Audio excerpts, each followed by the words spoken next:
back on the USWA, ready for our main event today on Championship Wrestling, one fall to the expiration of our time. Introducing first, making their way to the ring area, here's the team of JC Ice, Sir Wolfie D, and King Reginald, the Nation of Domination. Their opponents, soon to be making their way to the ring area, here's the team of Tony Williams, the superstar Bill Dundee, and Too Sexy, Brian Christopher. One fall, expiration of time. This should be a wild one. Six-man tag, not a lot of time left. So let's see what these guys can do with this remaining time here. Nation of Domination up there. King Reginald and Queenie. No flies on the talent in this one. We're just going to have to get in as much as we can get in. And at this point, it doesn't look like that's going to be too much. Not enough to handle all of these guys. They're all shedding their attire. Off come the jackets, and we're about ready for bell time, as it will be, I don't know who's starting over there. Whether, looks like the superstar may be the opener against Wolfie D. Bell time, and here we go. Bill Dundee. Whoop, Bill. No, he's not starting. You know, Bill Dundee has sort of blamed a lot of his of JC Ice's problems on Wolfie D. And now they're in the same ring. Let's see if they can get something straight about the thing. Too Sexy Brian Christopher starting out with, with Wolfie D. And the crowd is solidly behind him. You know, the crowd is always solidly behind me, too. You know, when I get in the ring, Lance, you know what I'm talking about? Sure. I mean, I feed off that crowd. I like to hear them holler my name, as I'm sure Brian Christopher is glad and proud to hear them holler his name. Good move by Christopher. A kickoff on Wolfie D. Wolfie D down. Headlock takedown. These guys are young, they're strong, they're fast, and with a lot of energy.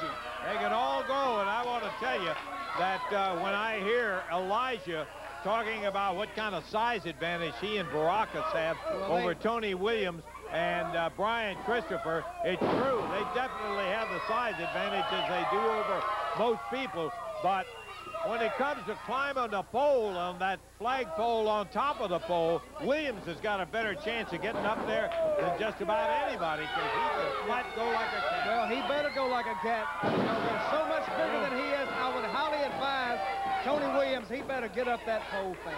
Tony Williams in there is, you know, Baracus makes two of Tony Williams. He makes two of them. And I'm going to tell you what, Tony Williams, when you step into a ring with a guy with the power of Baracus and as big and as strong as he is, Tony Williams could be taking his health in his hands. Yeah, because you could take a guy like Baracus, and all he's got to do is get somebody like Tony in a bear hug, and he can squeeze him to where the ribs start popping. This guy's got arms that are just bigger than most people's legs. JC and Wolfie missing. Tony Williams shows you what kind of quick mover he is. King Reginald jumps in the ring and is met with a drop kick. Wait a minute, we got some visitors here. Ho, ho! Here comes Baracus.